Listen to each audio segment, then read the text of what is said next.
यारी में और क्या है यार, क्या जाने क्या है कुटुम कबीला संसार, क्या जाने। हेलो दोस्तों, आज हम सीखेंगे 1857 की क्रांति, स्वाधीनता संग्राम का स्वरूप। दोस्तों, इसके बारे में सीखेंगे। जाहिर सी बात है कि बहुत सारे प्रश्नों में पूछ लिया जाता है, बहुत सारी नौकरियों में भी पूछ लिया जाता है। 1857 की क्रांति से बहुत सारे क्वेश्चन तो जान लेते हैं, और हमारा जानना भी कर्तव्य है कि इस क्रांति से हमारे देश में क्या परिवर्तन आया, हमारे देश का थी में क्या क्या दिक्कतें थी कि ये क्रांति करनी पड़ी। तो आइए जानते हैं इसके बारे में। लिखा है कि निसंदेश 1857 की क्रांति का संघर्ष भारतीय इतिहास की एक अभूतपूर्व युगांतकारी घटना है। कहने का मतलब ये बहुत ही महत्वपूर्ण घटना है। इस क्रांति के स्वरूप के विषय में मुख्य रूप से दो भिन्न मत हैं। इसमें दो भिन्न मत हैं। कितने मत हैं? दो। पूछ सकता है कि 1857 की क्रांति में कितने भिन्न मत है? तो दो। कौन कौन से हैं? अंग्रेजों ने जो साम्राज्यवाद का स्वाभाविक पक्षपाती थे, इसे केवल सैनिकों के संघर्ष की संज्ञा दी। कहने का मतलब जो अंग्रेज जो क्या थे, सिर्फ साम्राज्यवादी के स्वाभाविक पक्षपाती थे। जो क्या कहते थे, साम्राज्यवादी, जो साम्राज्य के बारे में सिर्फ सोचते थे, तो वो कहते थे कि ये केवल सैनिक संघर्ष है। क्या कहते हैं? केवल सैनिक संघर्ष है। ठीक है। जबकि भारतीय ने इसे निर्विवाद रूप से प्रथम स्वाधीनता संग्राम और प्रथम राष्ट्रीय आंदोलन बताया। कहने का मतलब हमारी स्वतंत्रता, कहने का मतलब है भारत का स्वतंत्रता संग्राम 1857 में ही शुरू कर दिया गया था। अब हमारी स्वतंत्रता उसी समय हो गई होती अगर संपूर्ण रूप से हमारी व्यवस्थाएं सही तरीके से अगर अंग्रेजों पे लागू हो गई होती। आइए जान लेते हैं कि कौन किसके अनुसार क्या क्या है। सर जॉन लॉरेंस के अनुसार कहा जाता है कि यह एक सैनिक क्रांति थी। सर जॉन लॉरेंस के अनुसार क्या कहा जाता है? यह एक सैनिक क्रांति थी। पूछा जा सकता है कि यह एक सैनिक क्रांति थी, किसका मत था या किसके अनुसार कहा गया? तो उत्तर हमें लिखना होगा सर जॉन लॉरेंस। क्या लिखना होगा? सर जॉन लॉरेंस के अनुसार। ठीक है। उसके बाद वीर सावरकर के अनुसार यह भारत का प्रथम स्वाधीनता संग्राम था। सावरकर जी ने कहा कि यह भारत का प्रथम स्वाधीनता संग्राम था। ठीक है। और अशोक मेहता जी के अनुसार यह भारत का प्रथम राष्ट्रीय आंदोलन था। भारत का प्रथम राष्ट्रीय आंदोलन था और बहुत चढ़ बढ़ के चला। इसमें बहुत सारे अंग्रेज मारे गए, बहुत जगह से, कानपुर से, मेरठ से, बनारस से, गोरखपुर से, बहुत जगह से, झांसी से, बहुत जगह से क्या हुआ? क्रांति हुई। ठीक है। आइए जान लेते हैं कुछ क्रांति के बारे में कि क्रांति के कारण क्या क्या कारण थे। ठीक है। 1857 की क्रांति के कारण, तो 1857 की क्रांति के कारण निम्न थे। कौन कौन थे? पहला कारण था राजनीतिक कारण। पहला कारण राजनीतिक कारण था। दूसरा क्या था? आर्थिक कारण था। तीसरा क्या था? सामाजिक कारण था। चौथा क्या था? धार्मिक कारण था। और पांचवा क्या था? सैनिक कारण था। आइए इनके बारे में भी थोड़ा थोड़ा जान लेते हैं। देखिए, पहला राजनीतिक कारण क्या था कि ईस्ट इंडिया कंपनी की स्वार्थपूर्ण नीति। कहने का मतलब भारत में ईस्ट इंडिया कंपनी जो थी, ठीक है, इसके स्वार्थपूर्ण नीति थे। कहने का मतलब ये अपने बारे में सिर्फ सोचते थे। भारत के जितने भी सामंत थे, भारत में जितने भी बड़े बड़े क्या थे, गवर्नर कह सकते हैं, उनके बारे में ये कंपनी नहीं सोचती थी। भारत के हित के बारे में ज्यादा नहीं सोचती थी। तो ये भी एक राजनीतिक कारण बना 1857 की क्रांति का। उसके बाद आते हैं मुगल सम्राट की दयनीय स्थिति। कहने का मतलब है कि मुगल सम्राट का अंतिम शासक उस समय थे।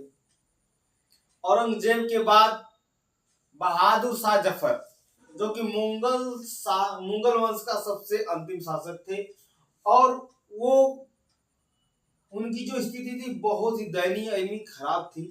इसका फायदा, ठीक है, अंग्रेज लेते थे। तो ये भी एक कारण बना क्या, 1857 की क्रांति का।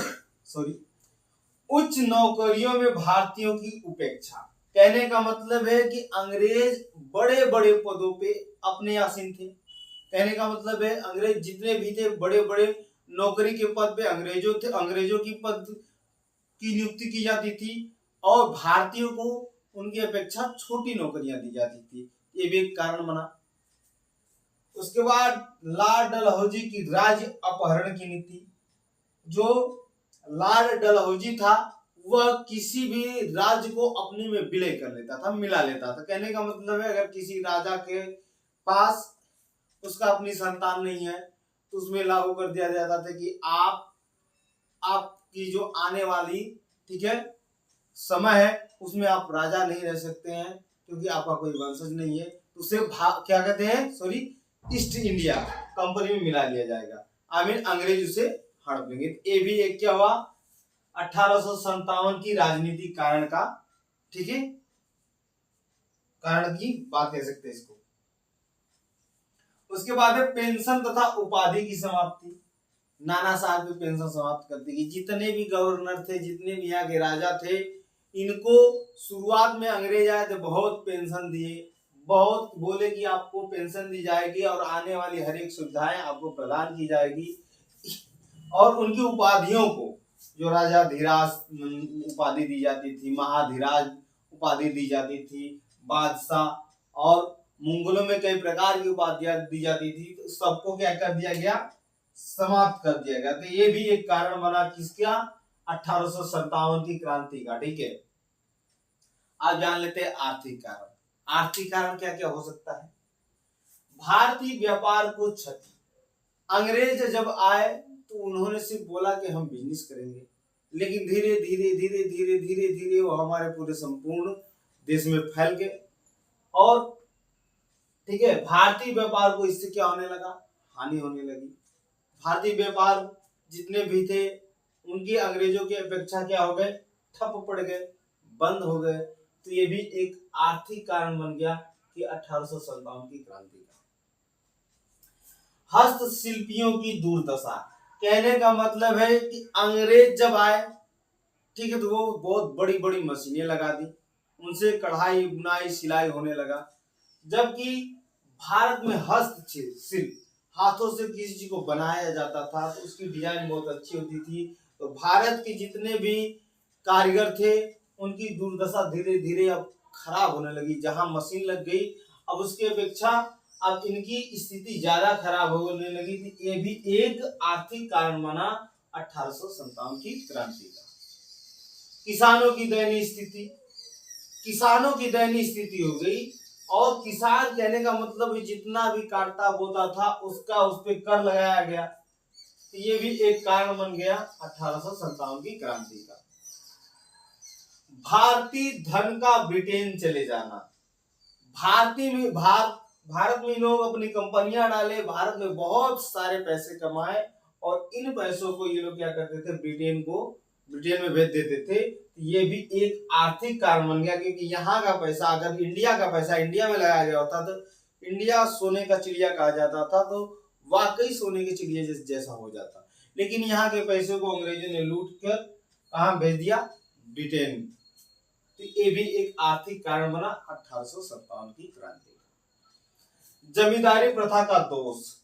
इसमें जमींदारी प्रथा हो गई, दे दिया गया कि जमींदारी की बहुत सारे जितने भी खेत थे जमींदारों को दे दिए गए कि आप इनको जितने भी किसानों को फसल दे दीजिए, उनको जमीन दे दीजिए, और हम आपसे साल में इतना पैसा लेंगे, चाहे आपकी फसल हो या ना हो, या ठीक है। ये भी एक प्रकार का आर्थिक कारण बना 1857 की क्रांति। आइए देख लेते हैं सामाजिक कारण। सामाजिक प्रथाओं पे प्रतिबंध। सामाजिक प्रथाओं, जो हमारे सामाजिक प्रथा थी, जैसे कि हमारे पूजा पाठ, हमारे त्योहार, हमारे शादी विवाह अपने हिसाब से जो करते थे, उसमें तमाम प्रकार की जो प्रथाएं थी सब पे प्रतिबंध लगाया गया। ये एक सामाजिक कारण बना किसका? 1857 की क्रांति का। पाश्चात्य सभ्यता एवं संस्कृति का प्रचलन।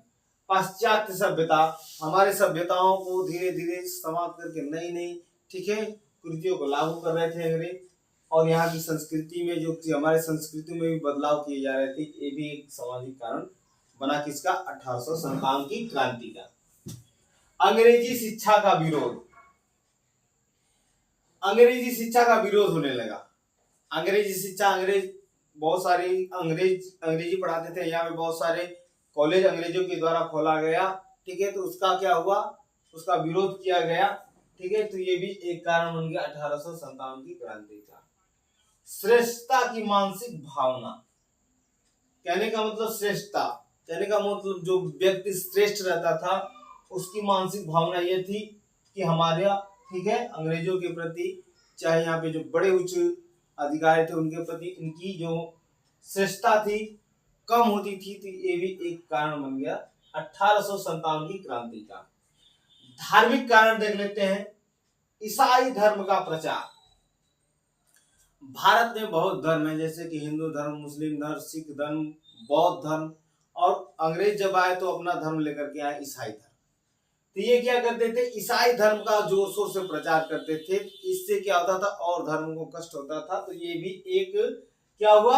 1857 की क्रांति का कारण बना। हिंदू और इस्लाम धर्म की अवहेलना। ये ईसाई धर्म का तो प्रचार करते ही थे, हिंदू और इस्लाम धर्म की अवहेलना करने लगे। तो ये भी एक कारण बन गया इसका 1857 की क्रांति का। गोद निषेध नियम, कहने का मतलब है जो राजा थे पहले क्या करते थे कि अगर उनके पास बाल बच्चे नहीं होते थे तो वो क्या करते थे कि बाल बच्चे नहीं होते थे तो वो अपने, ठीक है, राज्य को चलाने के लिए किसी राजा या रानी की बेटी को गोद ले लेते थे, और गोद जब ले लेते थे तो उनको अपना राजपाट दे करके अपना राज्य की सारी कार्य प्रणाली उनको सौंप देते थे, और उन्हीं को अपना क्या बनाते थे? उत्तराधिकारी बना देते थे, और वो उनके उस राज्य का राजा माने जाते थे। तो अंग्रेजों ने इसको समाप्त कर दिया कि नहीं, ऐसा नहीं होगा। तो ये भी एक कारण बन गया क्या? 1857 की क्रांति का। उसके बाद आते हैं ईसाइयों की विशेष सुविधाएं। ईसाइयों की विशेष सुविधाएं दी जाने लगी। हर चीज, हर धर्मों की अपेक्षा ईसाई धर्म को उच्च रूप में श्रेष्ठता से देखा जाने लगा, और अदर धर्म थे उनको उनकी अपेक्षा कम सुविधाएं दी जाने लगी। तो ये भी एक कारण बना 1857 की क्रांति का। चर्बी लगे कारतूसों का प्रयोग, कहने का मतलब है कि चर्बी जो थी, बंदूकों में सैनिकों को चर्बी वाली कारतूस दी जाती थी, जो दांतों से खींच करके क्या किया जाता था? चलाया जाता था। तो चर्बी में सुअर और गाय की क्या लगी थी? गाय से बनी क्या लगी थी? कारतूस बने होते थे। सुअर और गाय से कारतूस बने होते थे, जिससे क्या हुआ था? मुस्लिम और हिंदू में क्या हुआ?